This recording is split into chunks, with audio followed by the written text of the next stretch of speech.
tanggung jawab ini ada pada pemerintah, dalam hal ini Presiden Jokowi. Ya. Silakan, siapa yang mau menanggapi? Ya, ada substansi dan prosedur.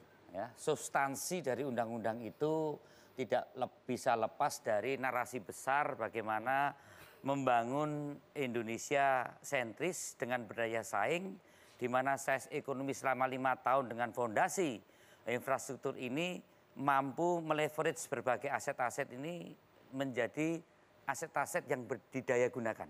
Interkoneksitas laut, darat, udara, elektrisasi, telekomunikasi. Mas Arya Bima, prosesnya, ini mampu. prosesnya bagaimana? Karena itu yang kemudian dikritik. Kemudian dari 5 tahun sebagai fondasi inilah masuk kita prasyarat-prasyarat yang bagaimana kita untuk bisa lebih berdaya saing, di mana pertumbuhan ekonomi lewat revolusi industri di bidang kelautan, di bidang pertanian perkebunan, di bidang sumber daya alam. Mas Arya Bima, maaf saya harus potong karena pertanyaannya itu prosesnya, prosedurnya yang dinilai jauh dari keterbukaan dan partisipasi publik. Ini konsolidasi politik di DPR ini memang kita cukup kuat ya.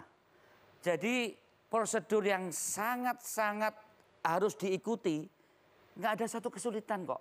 Enggak. Pak Mardhani ini kesulitan kalau ngelawan partai pemerintah. Kenapa kita harus cari-cari prosedur yang aneh-aneh? Ya? Mau prosedur yang sesuai dengan aturan, kita bisa kok. Partainya Pak Mardhani itu di Panja itu 100% itu menyetujui isi dari substansi. Saya mau tanya, boleh nggak Mbak Nana saya tanya Pak Arya? Panja dulu Pak. Dalam persetujuan ya, dalam persetujuan tingkat pertama, kedua ya. Tapi di dalam pembahasan Partai Demokrat dan Partai PKS ada masalah. Pak, saya mau tanya sederhana. Bahwa ada cacat-cacat sedikit by proses. Enggak boleh, proses itu ada cacatnya. Itu Pak.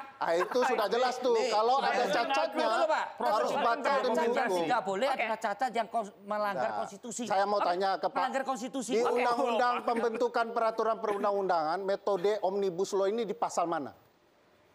Bolehnya. Di mana diatur?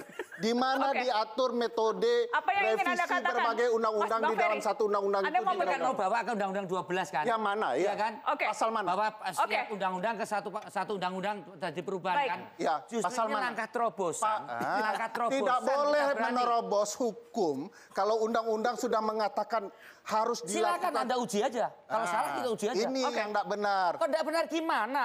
Karena begini. Kamu nggak mengakui kalau tidak bisa. Kamu nggak bisa. Bukan. Tidak sesederhana itu. Kalau Anda dan pemerintah cacat membuat undang-undang, jangan main seenaknya aja. Cacatnya di mana?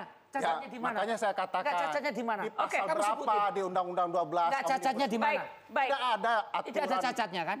Cacat. Di mana? Coba sebutin. Tidak dibuka ke publik draftnya dari awal. Loh kan dokumentasinya sudah ada di DPR. Nah, kamu ada yang Panja, ada fraksi, semua sudah. Dan selalu ada dialog publik kok. Ada dialog publik dari kementerian. Dari kementerian teknis itu ada dialog publiknya. Makanya saya tanya Mas ke Anda kan orang presiden. Cacatnya nggak dibuka ke publik. Di undang-undang mana di Undang-Undang 12 itu? Dokumentasinya kan clear. Dokumentasi DPR. Bagaimana Bang Mardhani? Karena Anda juga di DPR. Swasta dan asing kalau memiliki substansi kita bikin acara khusus tentang 51%. Padahal ini industri strategis pertahanan, Mas. Ada di Undang-Undang Omnibus Law. Nanti nelayan kecil asing dibolehkan, 10 gross ton diboleh. Wah, berbahaya sekali. Itu ada term and conditionnya, Bang. Kami memberikan masukan, tapi pembahasan tidak pernah tuntas, Mas. Yang membuat platform tentang majority shareholder atau minority shareholder itu ada platform, ada term and conditionnya. Jadi ini ada mayoritas. Tapi sering dikunci dengan peraturan detail diberikan kepada peraturan pemerintah atau sementara pembuatan peraturan pemerintah dan peraturan presiden itu jauh dari akuntabilitas kalau yang soal partisipasi publik. Berbahaya sekali undang-undang ini karena itu layak ditolak gitu. Berarti ada substantif yang tadi ditolak. Itu lagi mana Partai PKS tidak menolak.